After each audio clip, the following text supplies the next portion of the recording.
कितना अच्छा लगता है जब लोग आपके नाम से नहीं, आपके प्रोफेशन के नाम से आपको बुलाते हैं। हाँ, खुशी होती है, और वही काम जो आप प्रोफेशन में कर रहे हैं किसी और को पसंद आए तो और ज़्यादा खुशी होती है। अभी तक उस कहानी में मैंने बताया कि एक मोहतरमा है जो उस आरजे की आवाज़ में फ़िदा हो चुकी हैं, और वो उन्हें मैसेज करने को आरजे साहब कहते हैं, लेकिन अभी तक मैसेज आया नहीं। अब आगे आरजे जी बस इंतज़ार में थे कि मैसेज कब आए, और कई दफ़ा हमारी आंखों की नींदें गायब हो जाती हैं इस इंतज़ार में कि सामने वाला आखिर कर क्यों नहीं रहा है। लाइव में इतने सारे मैसेजेस, इतने सारे कमेंट्स, और यहाँ पर एक भी मैसेज नहीं। आखिर क्या हुआ है? कहते नहीं कि जब दिल धड़कना शुरू होता है किसी के नाम से तो उसकी धड़कन बहुत दूर तलक जाती है। तो उस दिन पहली दफ़ा दिल की वो धड़कनें मुझे कान में सुनाई दे रही थी। आरजे आज थोड़ा सा नर्वस भी था और थोड़ा सा उदास, क्योंकि उसके पास कोई मैसेज नहीं आया था। ये सब सोच ही रहा था कि उधर से मैसेज आया है। हाय, अब अंदाज़ा लगा सकते हैं कि जिसका इंतज़ार हो और वो इंसान आपके सामने आ जाए। तो बिना किसी तरीके इधर से भी मैसेज किया, हाय कैसे हैं? तो उधर से मैसेज आया, फाइन, व्हाट अबाउट यू?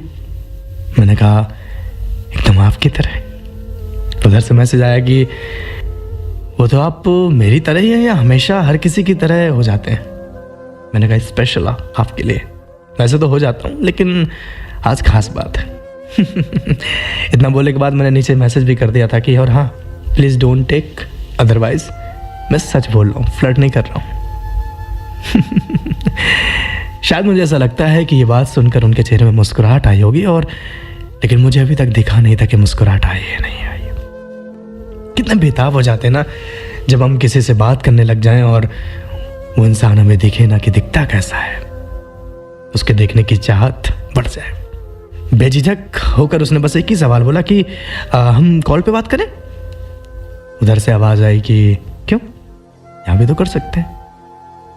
कैसा लगता है ना कि जब आपको लाखों लोग आपसे बात करना चाहते हैं और कोई एक ऐसा इंसान है जो आपसे कॉल पे बात करने में ज्यादा इंटरेस्टेड नहीं है। थोड़ा अजीब सा लगता है ना लेकिन सच है।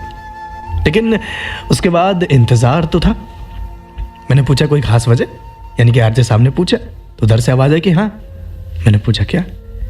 यही कि मैं घर से बाहर हूँ, वैकेशन पर हूँ, और हमारा वैकेशन पे एक रूल होता है कि हम किसी से फोन पे बात नहीं करते, यानी कि फोन यूज नहीं करना होता। मैंने कहा ओह रियली, इस हिसाब से तो आप चीटिंग कर रहे हैं। उधर से मुस्कुराहट वाली इमोजी आए और एक छोटी सी बात, आपके लिए इतना कर सकते हैं, इससे ज्यादा नहीं।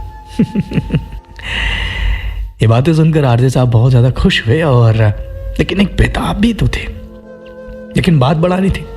तो कैसे शुरू किया जाए? तो हमने पूछा चलो ठीक है, आप वेकेशन पर हैं तो कहां पर है? सामने से जवाब आया, इतनी जल्दी? अच्छा एक काम करिए, आपको एक होमवर्क देते हैं। हमने कहा क्या? उधर से आवाज आई कि आप हमसे अपडेट रहिए हमारी स्टोरी से और आपको पता चल जाएगा कि हम कहां पर हैं। मैंने कहा लो भाई, एक मेरे लिए आपने वर्क दे दिया, लेकिन आज जिंदगी में पहली बार खुश हुआ किसी होमवर्क से। शायद इसी वजह से पूरी रात नींद नहीं आई थी। जब कभी भी किसी से बात करते वक्त ना समय का पता ना चले और एक लंबे वक्त तक बातों की कमी ना हो, तो समझ लीजिए कि दोनों में कुछ कॉमन है। ये कहानी एक आरजे की और उसकी आवाज से पसंद करने वाले एक ऐसे शख्स की जिसे शायद वो आरजे पसंद करने लगा था। अब आगे हमारी बातचीत उस दिन ज्यादा तो नहीं हुई क्योंकि उन्होंने मुझे होमवर्क दिया था। मैंने कहा ठीक है। शायद उस आरजे की लाइफ में ऐसा पहली बार हुआ था कि उसने किसी की स्टोरी रात में सोने से पहले भी चेक की थी। मैं सब इंतजार था सुबह कब हो और कब स्टोरी चेक की जाए, और किसी तरह रात निकली और सुबह के इस इंतजार का फल मिल चुका था। पहली दफा मैंने देखा था उन्हें उनके दोस्तों के साथ, और आई थिंक 3 या 4 लोग थे। थोड़ा मुश्किल हो रहा था मेरे लिए कि पहचानना कि आखिर वो इंसान कौन है जो मुझसे बात कर रहा है। मैंने पूछ भी लिया कि अच्छा आप इनमें से कौन है।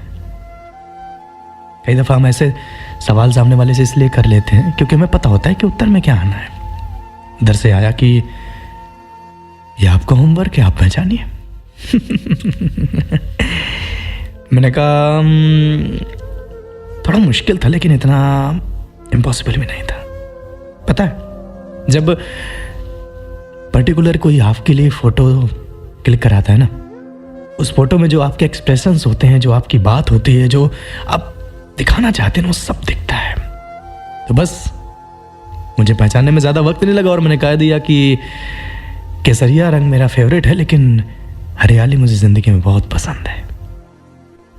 उस दिन उन्होंने हरा रंग का टॉप पहना था और इतनी सी बात मैंने लिखी तो उधर से आया कि तो कम आ रहा था, ये दिल की बात थी। मैंने कहा जिंदगी में हर बात तुक्का थोड़ा लगता है।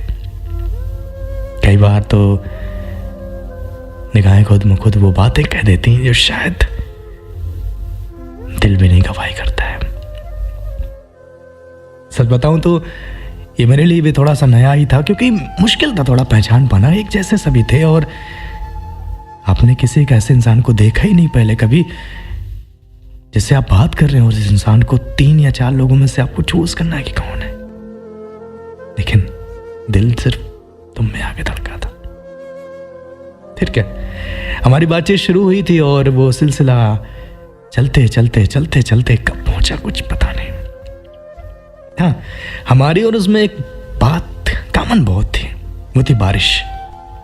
तो फिर क्या, सिलसिला शुरू हो चुका था बारिश का और उधर से आवाज आई थी कि ऐ खुदा तू इतना बरसना इस बारिश के मौसम में कि मेरा महबूब आ तो सके लेकिन कभी जा ना सके।